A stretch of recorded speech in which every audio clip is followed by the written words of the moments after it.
অৰুণাচল সীমান্তৰ টিৰাপৰ দিহিং পাটকাই উৎসৱস্থলীৰ জৰাজীৰ্ণ অৱস্থা। এসময়ত আন্তঃৰাষ্ট্ৰীয় উৎসৱ হিচাপে পৰিগণিত এই উৎসৱস্থলীত এতিয়া নিমাওমাও পৰিৱেশে বিৰাজ কৰিছে। জহি খহি নিশেষ হৈছে চৰকাৰী পুঁজিৰে নিৰ্মিত আন্তঃগাঁথনি। চৰকাৰৰ অনীহাৰ বাবে 10 বছৰতকৈও অধিক কাল বন্ধ হৈ আছে দিহিং পাটকাই সমন্বয় ক্ষেত্ৰৰ উৎসৱস্থলী। লাখ লাখ টকা ব্যয়েৰে নিৰ্মাণ কৰা এই উৎসৱস্থলী এতিয়া ঢাকি ধৰিছে হাবি জংঘলে। আৰু এই সন্দৰ্ভত আমালৈ এক প্ৰতিবেদন আগবঢ়াব সাংবাদিক আইচেং লাংচুঙে। অৰুণাচল সীমান্ত টিৰাপৰ 315 নং ৰাষ্ট্ৰীয় ঘাইপথ আৰু এই যি ঐতিহাসিক ষ্টিউৱেল পথৰ সমীপত অৰ্থাৎ মই যি চাউলুং চুকাফা সম্প্ৰীতি বাটচৰা আছে এই বাটচৰাৰ সমীপত মই বৰ্তমান থিয় হৈ আছো। এই দেখিছে মোৰ পিছফালে এখন বিশাল তোৰণ, এই হ'ল চাউলুং চুকাফা সম্প্ৰীতি বাটচৰা। এই ৰাষ্ট্ৰীয় ঘাইপথৰ ওপৰত এইখন এখন ক'বলৈ গ'লে ভাৰতবৰ্ষৰ দ্বিতীয়খন তোৰণ বুলি ক'ব লাগিব। এই তোৰণখনৰ কাষতে আছে এই দিহিং পাটকাই সমন্বয় ক্ষেত্ৰ আৰু এই দিহিং পাটকাই সমন্বয় ক্ষেত্ৰখনৰ 2003 বৰ্ষতে এই স্থানত আচলতে গঢ় লৈ উঠিছিলে। আৰু দিহিং পাটকাই সমন্বয় ক্ষেত্ৰখন গঢ় লৈ উঠাৰ সময়তে যে এই দিহিং পাটকাই সমন্বয় ক্ষেত্ৰৰ লগত সংগতি ৰাখি দিহিং পাটকাই উৎসৱ উদযাপন কৰা হৈছিলে।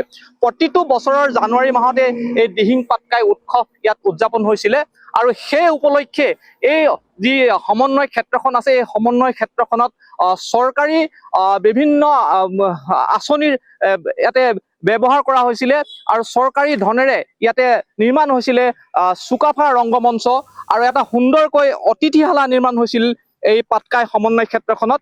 আমাৰ ইয়াত আছে আজি দুটাকৈ জাতীয় সংগঠন আহিছে, টাংচা জাতীয় সংগঠন আহিছে আৰু টাই আহোম যুৱ পৰিষদ আছে। মই পোনে পোনে টাংচা জাতীয় পৰিষদৰ সভাপতি গৰাকী আছে, মই সভাপতি গৰাকীৰ কাষলৈ যাব বিচাৰিছো।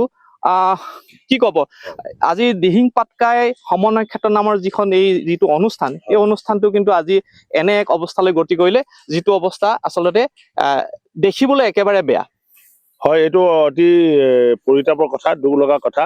কাৰণ এই দিহিং পাটকাই সমন্বয়ন ক্ষেত্ৰখন এখন ঐতিহাসিক ক্ষেত্ৰ আৰু ইয়াত 2003 চনত পৰা প্ৰথমতে 2000 চনত আৰম্ভ হৈছিল আৰু 2003 চনত ইয়াত ৰাষ্ট্ৰপতি আহি ইয়াত উদ্ঘাটন কৰিছিল। এই অঞ্চলৰ বিভিন্ন জনগোষ্ঠীয় লোকসকলে ইয়াত বহুত পৰিশ্ৰম কৰি ত্যাগ আৰু পৰিশ্ৰমৰ বিনিময়ত এই দিহিং পাটকাই ঐতিহাসিক ক্ষেত্ৰখন গঢ় লৈ উঠিছিল। আৰু পৰৱৰ্তী সময়ত ভাৰতৰ ৰাষ্ট্ৰপতি স্বনামধন্য APJ আব্দুল কালাম ছাৰো ইয়াত আহি উদ্ঘাটন কৰি থৈ গৈছে। তাৰ পিছত ই ক্ৰমান্বয়ে কেইবাবছৰো খুব ধুনীয়াকৈ চলি আছিল। কিন্তু কিয় আমি ক'ব নোৱাৰো, ৰাজনৈতিক প্ৰেক্ষাপট সলনি হোৱাৰ লগে লগে এই ক্ষেত্ৰখনক একেবাৰে মানে ইয়াক কেয়াৰ নকৰা হ'ল। এই অনুষ্ঠানটোৰ প্ৰতি কোনো ধৰণৰ চৰকাৰৰ ফালৰ পৰা তত্বাৱধান নোলোৱা হ'ল আৰু ৰাইজৰ আমি আবেদন কৰিছো, আমি জনাইছো স্থানীয় জনগোষ্ঠীয় লোকসকলে যে এই দিহিং পাটকাই ঐতিহাসিক ক্ষেত্ৰখনক আমি সজীৱিত কৰি তুলিব লাগে। যিহেতু ইয়াত টুৰিজিমৰ পটেঞ্চিয়েলিটি আছে, এই অঞ্চলৰ বিভিন্ন ঐতিহাসিক ক্ষেত্ৰ আছে, ইয়াত জনগোষ্ঠীয় মূলৰ বিভিন্ন ধৰণৰ ইয়াত অধ্যয়ন কৰিব পৰা বা ইয়াত চাব লগীয়া বহুতো ইয়াত বস্তু আছে। হয়, আমাৰ সৈতে টাই আহোম যুৱ পৰিষদৰ কেন্দ্ৰীয় সমিতিৰ সাংগঠনিক সম্পাদক আছে, মই তেখেতৰ কাষলৈ যাব বিচাৰিছো। আচলতে চৰকাৰৰ ইমান অনীহা কিয়? একচুৱেলি মই প্ৰতিনিধি টাইমক এইখিনি ক্ষেত্ৰত ধন্যবাদ জনাইছো। যিহেতু চাউলুং চুকাফা সমন্বয় ক্ষেত্ৰ সম্প্ৰীতি বাটচৰা আজি এই অঞ্চলত উপস্থিত। এইটো হ'ল আমাৰ টিৰাপ অঞ্চলটো সকলো জাতি জনগোষ্ঠীৰ সমন্বয় সাপেক্ষে আছে আৰু এই অঞ্চলটো আৰু শান্তিপ্ৰিয় অঞ্চল। এই অঞ্চলত যিটো অনুষ্ঠান গঢ়ি উঠিছে এইটো আমাৰ সম্পদ, সকলো জাতি জনগোষ্ঠীৰ সম্পদ। আজি দুৰ্ভাগ্যজনক অসম চৰকাৰে বৰ্তমান এই সম্প্ৰীতি বাটচৰাখন বা এই সমন্বয় ক্ষেত্ৰখন কোনো গুৰুত্ব নিদিয়া হ'ল। আমি ভাবিবলৈ বাধ্য হৈছোঁ যে কংগ্ৰেছ চৰকাৰে কৰাৰ কাৰণেই তেওঁলোকে গাফিলতি। কালিলৈ যদি বিজেপি চৰকাৰেও যদি ক'ৰবাত কিবা এটা কৰিছে, কংগ্ৰেছ চৰকাৰেও কালিলৈ তেনে নকৰিব। সেইটো ইনডাইৰেক্টলি ওলাই পৰিছে। এইবোৰ দুৰ্ভাগ্যজনক, কাৰণ কেলৈ কোনোবা এখন চৰকাৰে কিবা এটা ৰাইজৰ উন্নয়নৰ কাৰণে কাম কৰিছে, উন্নতিৰ কাৰণে কৰিছে, অঞ্চলটো সুবিধাৰ্থে, কিন্তু তেওঁলোকে গাফিলতি কৰিব নালাগে।